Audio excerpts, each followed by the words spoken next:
খাজা মঈনুদ্দিন চিশতি আজমিরি ভারতে তার এখনো তার মাজার আছে।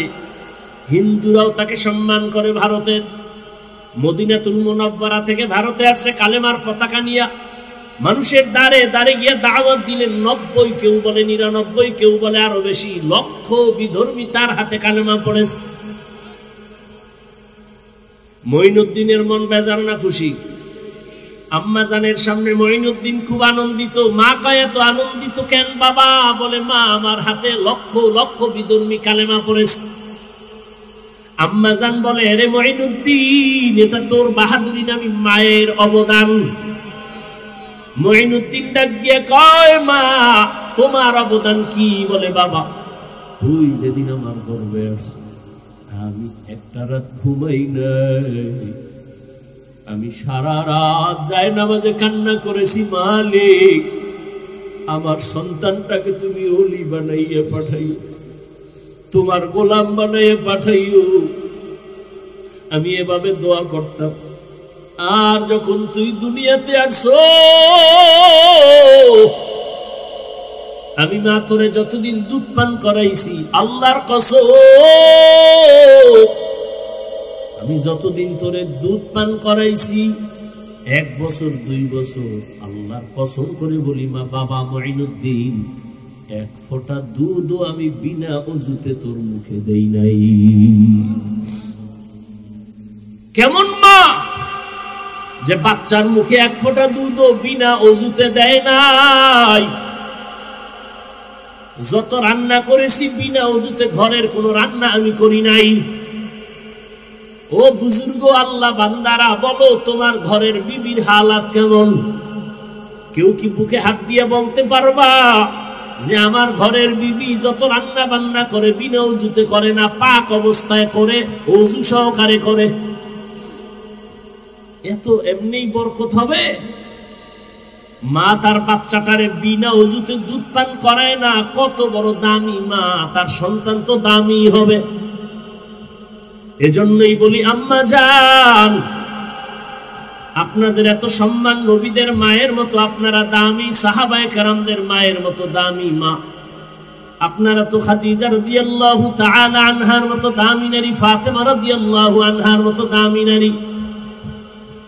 এরে আম্মা জান, আপনার মতো কত মা এই অঞ্চলে আছে, 5 ওয়াক্ত নামাজ পড়ে পর্দা করে চলে, স্বামীর মাল খেয়ানত করে না। আপনারা কেন পারবেন না? এখন থেকে তওবা করেন। জীবনে যতক্ষণ বেঁচে থাকবেন নামাজ ছাড়বেন না, বেপরদায় চলবেন না, স্বামীর মাল নষ্ট করবেন না। সন্তানগুলো আদর্শ ডাক্তার ইঞ্জিনিয়ার বানাবেন, আদর্শ সন্তানের মা হয়ে কবরে যাবেন। সন্তানের ব্যবহারে কোনোদিন যেন আলেম ওলামা শিক্ষকেরা কষ্ট না পায়, সন্তান যেন বেয়াদবি করে বরদোয়া না নেয়। ও যুবক, হেদায়েতের মালিক আল্লাহ, অন্তর ভরে তওবা করো। জীবনে আর নামাজ ছাড়বা না, বেপরদায় চলবা না, দাড়ি কাটবা না, মা বাবার সাথে বেয়াদবি করবা না। ওলামায়ে কেরামের দোয়া নিয়ে, শিক্ষকের দোয়া নিয়ে চলবা। তওবা করার মতো যদি অন্তর তৈরি হয়, মুনাফিকি না থাকে, আল্লাহর মুহাব্বতে তওবার নিয়তে 2 হাত উঁচু করে দেখায় দাও। আয় আল্লাহ, হাতগুলো কবুল করে নেন, তওবা কবুল করে নেন। আয় আল্লাহ, আমরা তওবার নিয়তে হাত তুলেছি, আর নামাজ ছাড়বো না, বেপরদায় চলবো না, মা বাবাকে কষ্ট দিব না। ওলামায়ে কেরামের দোয়া নিয়ে, শিক্ষকের দোয়া নিয়ে, মা বাবার দোয়া নিয়ে জীবনটাকে সুন্দর করে নবীর তরিকায় সাজাবো। আমাদের তওবা কবুল করে নেন, তওবার উপরে মজবুত হইয়া চলার মতো তৌফিক দান করেন, আমিন। ইয়া আইয়ুহাল্লাযীনা আমানুত্তাকুল্লাহ ওয়া কুনু মা'আস সাদিকিন। আল্লাহর ভয়, তাকওয়া অন্তরে জমা করো। আর আল্লাহর প্রিয় বান্দা যারা সাদিকিন, সত্যবাদী, তাদের বন্ধু হয়ে থাকো। ও কলিজার যুবক, পর্দার আড়ালের মা বোনেরা, বৃদ্ধ বাবাজিরা, এতক্ষণ যে আমি আপনাদের বয়ান শুনাইছি, একবারও বলি নাই তুমি স্কুল কলেজ বন্ধ করে মাদ্রাসায় ঢুকে যাও। আমি পাঁচ কল্লি টুপিওয়ালা, তুমি পাঁচ কল্লি মাথায় দাও, না হয় জাহান্নামে যাইবা বলি নাই। আমি কওমি মাদ্রাসার সন্তান, তুমি কওমি মাদ্রাসায় যদি না যাও জাহান্নামে যাইবা বলি নাই। আমি দাওয়াত ও তাবলীগের লাইনের সন্তান, আমি পীরের মুরিদ, একবারও বলি নাই যে পীরের কাছে না গেলে তুমি গোমরা হয়ে যাইবা। বরং আমি বলতে চাই, ও যুবক বাবা, তুমি স্কুলে পড়ো আলহামদুলিল্লাহ, দোয়া করে গেলাম। কলেজে পড়ো, চাকরি করো, ব্যবসা করো, ডাক্তার হও, ইঞ্জিনিয়ার হও, প্রফেসর হও, দোয়া করি, তবে বেয়াদব হইও না। তোমার ব্যবহারে কোনোদিন যেন মা বাবা কষ্ট না পায়। এ যুবক, তোমার ব্যবহারে কখনো যেন শিক্ষক কষ্ট না পায়। হাত উঠাইয়া বরদোয়া করা লাগে না, তোমার কথায় কষ্ট পেয়েছি এটাই বরদোয়া, তোমার কথায় আমার দিল খুশি এটাই দোয়া। যুবক, কোনদিন তোমার আচরণে যেন আলেমের অন্তরে কষ্ট না যায়। তাহলে তুমি ডাক্তার হলেও তোমার জীবন সফল, তুমি ইঞ্জিনিয়ার হয়েও সফল হবে। মা বাবার দোয়া, শিক্ষকের দোয়া, উলামায়ে কেরামের দোয়া ছাড়া আল্লাহর কসম কোনদিন সফলতা আসবে না। তোমার ডাক্তার হইতে পারো, সফলতা আসবে না, বিনিময়ে জুতা খাইয়া তাসলিমার মতো পালাইতে হবে। আর যদি আদব রাইখা ডাক্তার হও, মরিয়া গেলেও তোমার নামে ইতিহাস লেখা হবে, দোয়ার ইতিহাস, সম্মানের ইতিহাস। কবি নজরুলের গুণগান গাও, কত গর্ব করো, কবি নজরুল।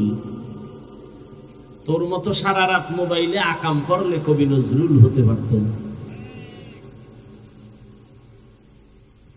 সারাটা রাত মোবাইলে অন্যায় করে করে চেহারাটা নষ্ট করে ফেলেছো, খবর নাই।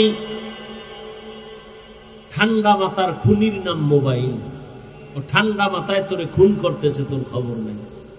লিখে রাখ যা বলে গেলাম। পাগল ছাগলের মতো বলি না, পাগল ছাগলের মতো তুমি বলতে পারো, কারণ তুমি অল টাইম আল্লাহর হালাল খানার থেকে নাপাক খাও। তোমার মাথা নষ্ট হতে পারে, কোরআনওয়ালার মাথা নষ্ট না।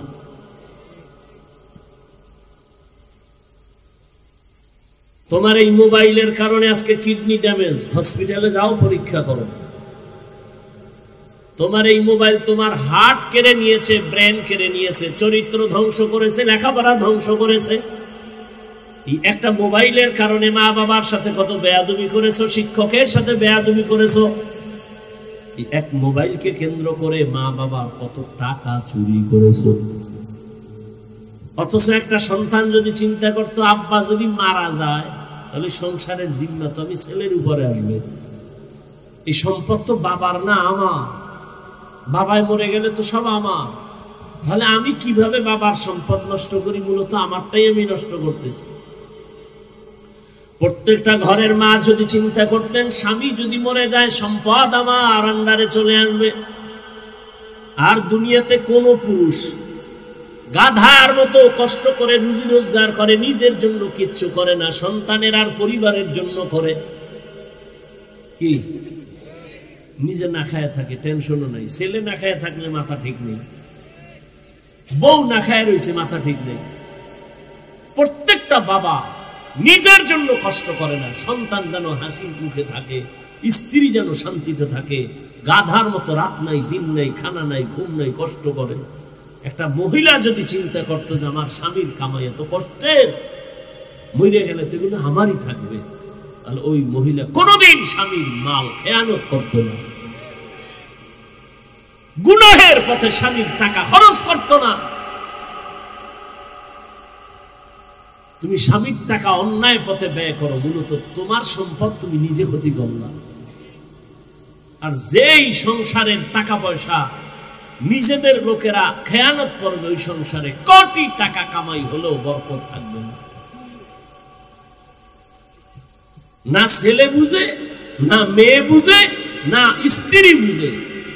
ছেলে, মেয়ে, স্ত্রী সবগুলোর গাধার মতো কাজ করে একজন ব্যক্তি, স্বামী।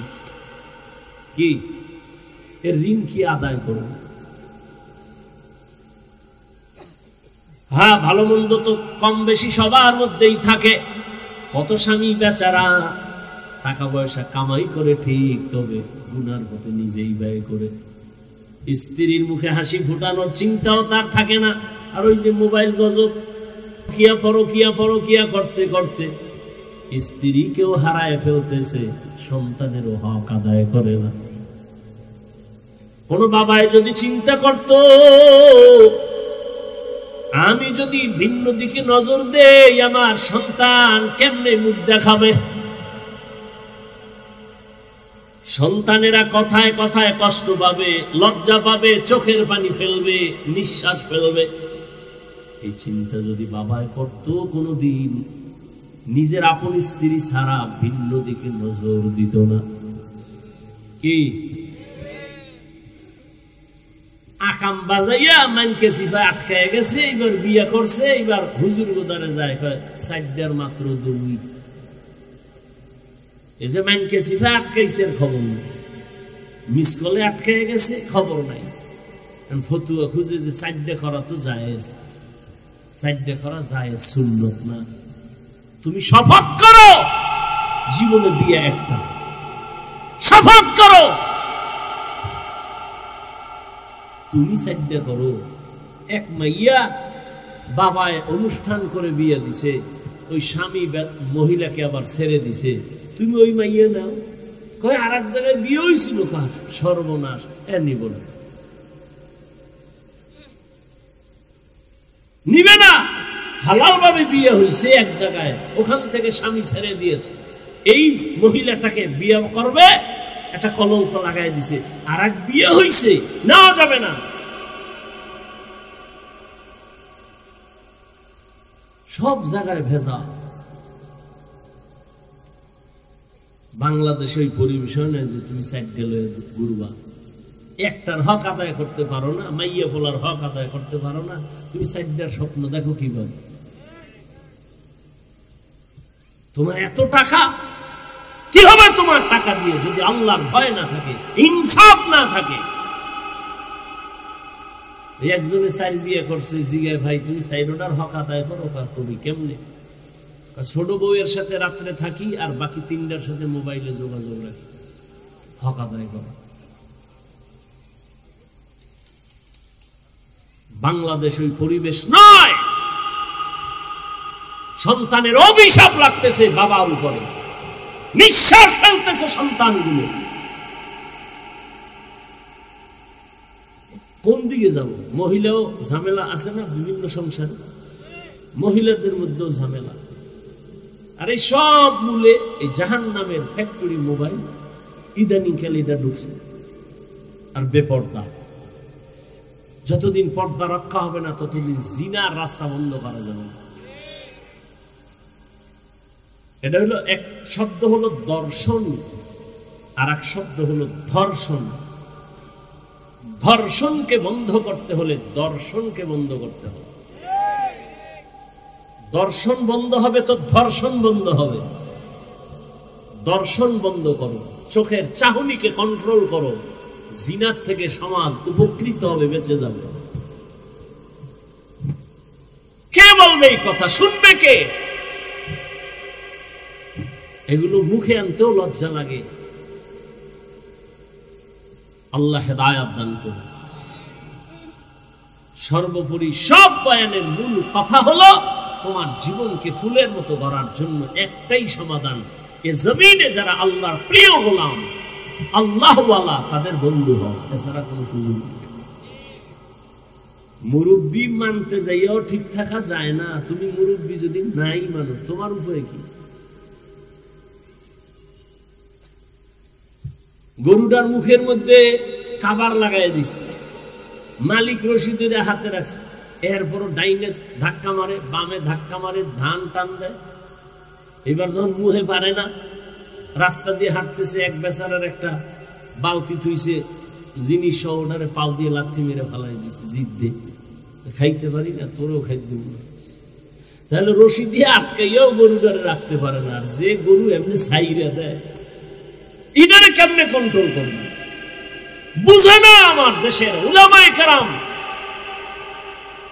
খাঁটি আল্লাহওয়ালাদের নেক নজরে থাইকেও সঠিক পথে ঠিক থাকা যায় না।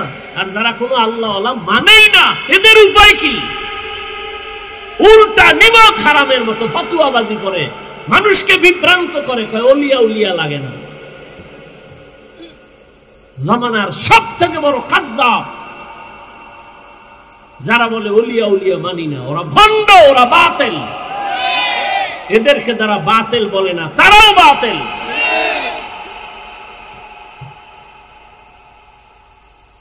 সন্তান মা বাবাকে ভয় করে, যতটুকু ভয় করে অতটুকু অন্যায় থেকে ফিরে থাকে। ছাত্র শিক্ষকের যতটুকু ভয় করে ততটুকু শিক্ষকের সামনে অন্যায় থেকে বেঁচে থাকে। ঠিক যেই বান্দা আল্লাহকে ভয় করবে, ওই বান্দা গলায় ছুরি লাগাবে, দাড়ির মধ্যে কখনো অস্ত্র লাগাবে না। ও দৌলতপুরের খুলনার মুসলমানেরা, এই জায়গায় যারা বসে আছো, তোমরাও মুসলমান, আমিও মুসলমানের যুবক। তোমার আমার আল্লাহ দুই না এক? তোমার আমার নবী, তোমার আমার কোরআন, তোমার কাবা আমার কাবা, তোমার ধর্ম আমার ধর্ম, তোমার নবী আমার নবী, তোমার কালেমা আমার কালেমা। এক দুনিয়াতে আসছি, তাও কিন্তু এক না। খুলনার মানুষ লুঙ্গি পরে আসছে। দুনিয়াতে জন্ম নিছি, তাও এক। বিদায় বেলা কাফনের সংখ্যা হবে 3টা, তাও এক। শুধু বক্তাদের একটা বেশি হবে, মন্ত্রীদের একটা বেশি হবে, রিক্সার ড্রাইভার গরিব এই জন্য একটা কম হবে। কে ধনী, কে গরিব, কে আলেম, কে মূর্খ, সবার বেলায় কাফন কয়টা? কালার আলাদা। হুজুরদের কালার একরকম, অন্যদের কালার আর এক রকম। তুমি ধনী না গরিব, তুমি আলেম না মূর্খ, সবার বেলায় কাফনের সংখ্যাও এক, কালারও এক।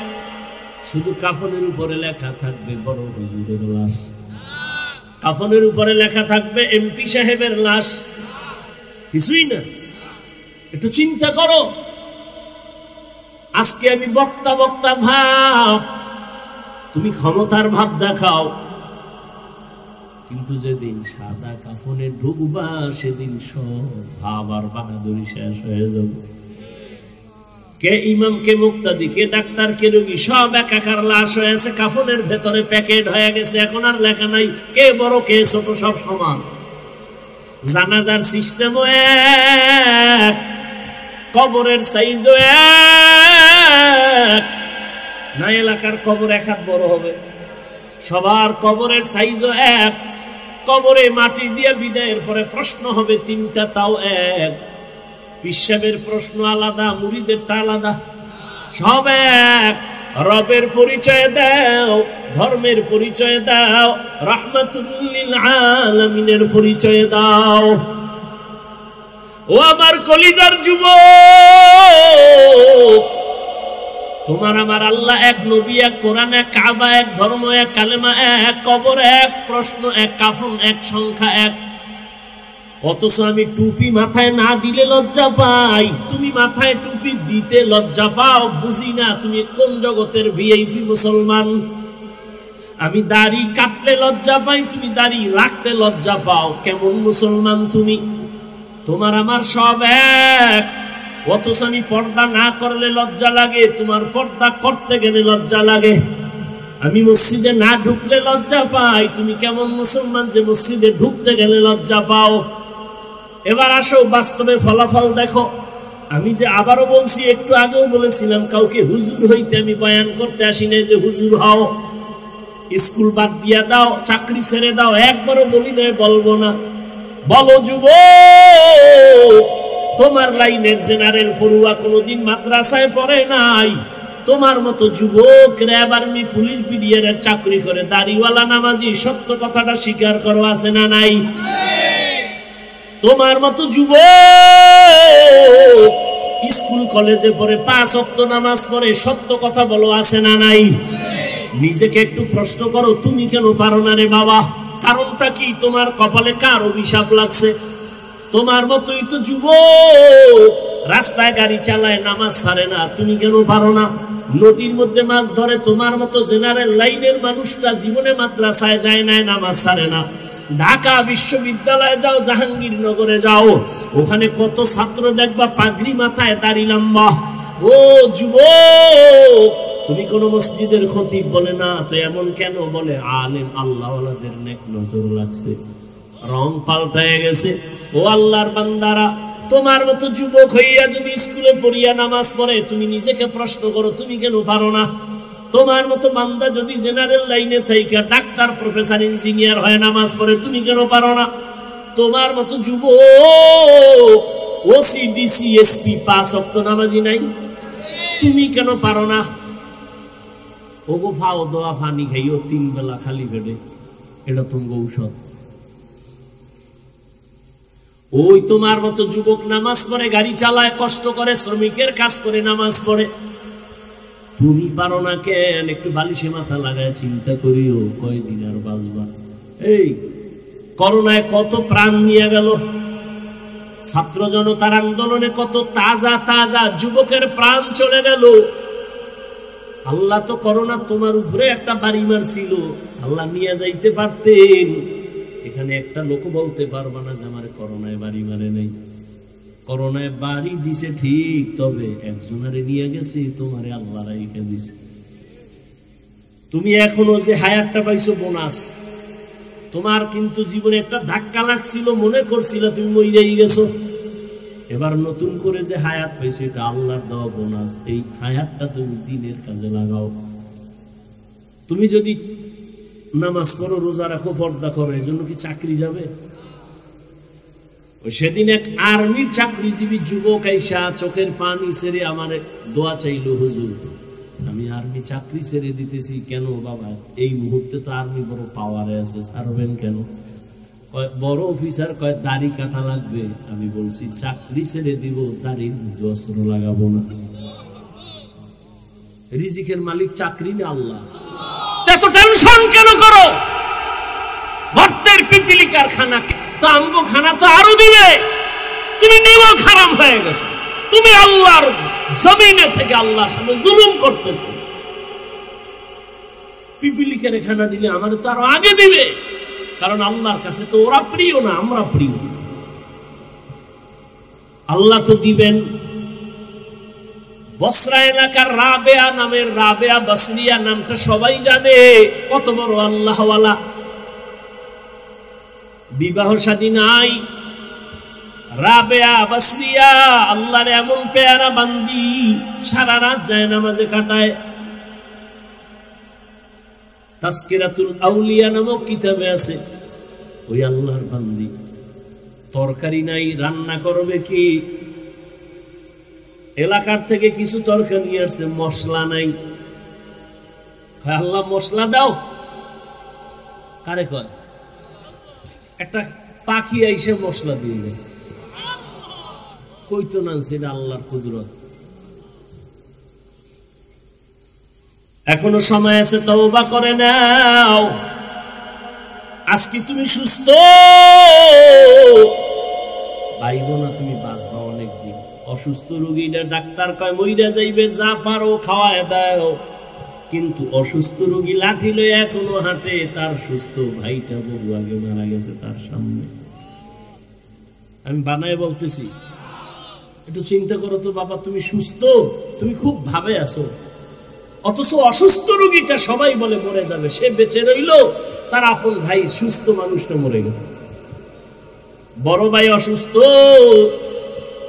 বিছানায় পইরা জ্বর, এমন স্ট্রোক করা রোগী, এক সাইড নষ্ট হয়ে গেছে। আর সুস্থ ছোট ভাইটা চোখের সামনে মারা গেছে, বড় ভাই এখন আছে আমার চোখের দেখা। কিসের বাহাদুরি করো রে বাবা? হঠাৎ করে দেখবা বুকে ব্যথা উঠছে, হঠাৎ একজনের বলবা আম্মু আমাকে ধরো, ব্যথা করে। আম্মু ধরতে না ধরতে দেখবা তুমি শেষ। কিসের বাহাদুরি করো?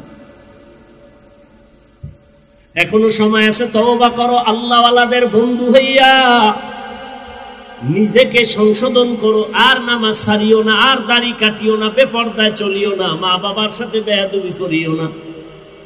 এরে আম্মা জান, আপনার সন্তানটাকে দ্বীনের রাস্তায় রাখেন, স্কুলে পড়ান বাধা নাই, কলেজে পড়াবেন বাধা নাই, ডাক্তার ইঞ্জিনিয়ার প্রফেসর বানাবেন বাধা নাই, তবে বেয়াদব বানাবেন না।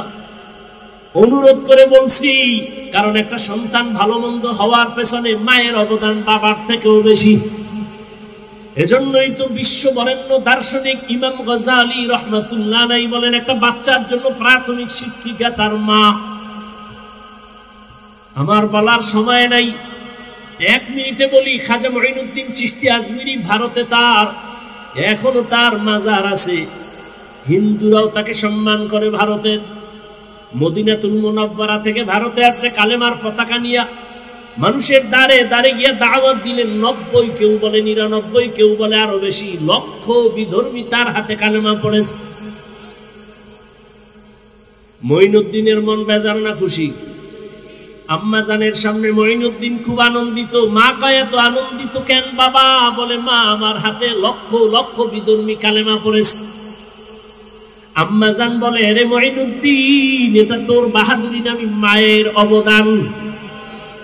মঈনুদ্দিন ডাক দিয়ে কয়, মা, তোমার অবদান কি? বলে, বাবা, তুই যেদিন আমার গর্ভে আসছ, আমি একটা রাত ঘুমাই নাই, আমি সারা রাত জায়নামাজে কান্না করেছি, মালিক, আমার সন্তানটাকে তুমি ওলি বানাইয়া পাঠাইও, তোমার গোলাম বানাইয়া পাঠাইও। আমি এভাবে দোয়া করতাম। আর যখন তুই দুনিয়াতে আসছো, আমি মা তোরে যতদিন দুধ পান করাইছি, আল্লাহর কসম, আমি যতদিন তোরে দুধ পান করাইছি, 1 বছর 2 বছর, আল্লাহর কসম করে বলি মা, বাবা মঈনুদ্দিন, 1 ফোঁটা দুধও আমি বিনা অজুতে তোর মুখে দেই নাই। কেমন মা যে বাচ্চার মুখে 1 ফোঁটা দুধও বিনা অজুতে দেয় নাই? যত রান্না করেছি বিনা অজুতে, ঘরের কোনো রান্না আমি করি নাই। ও বুজুর্গ আল্লাহ বান্দারা, বলো তোমার ঘরের বিবির হালাত কেমন? কেউ কি বুকে হাত দিয়ে বলতে পারবা যে আমার ঘরের বিবি যত রান্না বান্না করে বিনা অজুতে করে না, পাক অবস্থায় করে, অজু সহকারে করে? এত এমনি বরকত হবে? মা তার বাচ্চাটারে বিনা অজুতে দুধ পান করায় না, কত বড় দামি মা, তার সন্তান তো দামি হবে। এজন্যই বলি, আম্মা জান, আপনাদের এত সম্মান, নবীদের মায়ের মতো আপনারা দামি, সাহাবায়ে কেরামদের মায়ের মতো দামি মা। আপনারা তো খাদিজা রাদিয়াল্লাহু তাআলা আনহার মতো দামি নারী, ফাতেমা রাদিয়াল্লাহু আনহার মতো দামি নারী। এরে আম্মা জান, আপনার মতো কত মা এই অঞ্চলে আছে, 5 ওয়াক্ত নামাজ পড়ে পর্দা করে চলে, স্বামীর মাল খেয়ানত করে না। আপনারা কেন পারবেন না? এখন থেকে তওবা করেন। জীবনে যতক্ষণ বেঁচে থাকবেন নামাজ ছাড়বেন না, বেপরদায় চলবেন না, স্বামীর মাল নষ্ট করবেন না। সন্তানগুলো আদর্শ ডাক্তার ইঞ্জিনিয়ার বানাবেন, আদর্শ সন্তানের মা হয়ে কবরে যাবেন। সন্তানের ব্যবহারে কোনোদিন যেন আলেম ওলামা শিক্ষকেরা কষ্ট না পায়, সন্তান যেন বেয়াদবি করে বরদোয়া না নেয়। ও যুবক, হেদায়েতের মালিক আল্লাহ, অন্তর ভরে তওবা করো। জীবনে আর নামাজ ছাড়বা না, বেপরদায় চলবা না, দাড়ি কাটবা না, মা বাবার সাথে বেয়াদবি করবা না। ওলামায়ে কেরামের দোয়া নিয়ে, শিক্ষকের দোয়া নিয়ে চলবা। তওবা করার মতো যদি অন্তর তৈরি হয়, মুনাফিকি না থাকে, আল্লাহর মুহাব্বতে তওবার নিয়তে 2 হাত উঁচু করে দেখায় দাও। আয় আল্লাহ, হাতগুলো কবুল করে নেন, তওবা কবুল করে নেন। আয় আল্লাহ, আমরা তওবার নিয়তে হাত তুলেছি, আর নামাজ ছাড়বো না, বেপরদায় চলবো না, মা বাবাকে কষ্ট দিব না। ওলামায়ে কেরামের দোয়া নিয়ে, শিক্ষকের দোয়া নিয়ে, মা বাবার দোয়া নিয়ে জীবনটাকে সুন্দর করে নবীর তরিকায় সাজাবো। আমাদের তওবা কবুল করে নেন, তওবার উপরে মজবুত হইয়া চলার মতো তৌফিক দান করেন, আমিন। আমার পরে ওয়াজ করবে কেউ? আলহামদুলিল্লাহি রাব্বিল আলামিন, ওয়াসসালাতু ওয়াসসালামু আলা সাইয়্যিদিল আমবিয়া ওয়াল মুরসালিন وعلى آله وأصحابه أجمعين يا أرحم الراحمين يا أرحم الراحمين يا أرحم الراحمين رب ارحمهما كما ربياني صغيرا اللهم إنك عفو كريم تحب العفو فاعف عنا اللهم إنا نسألك رضاك والجنة ونعوذ بك من سخطك والنار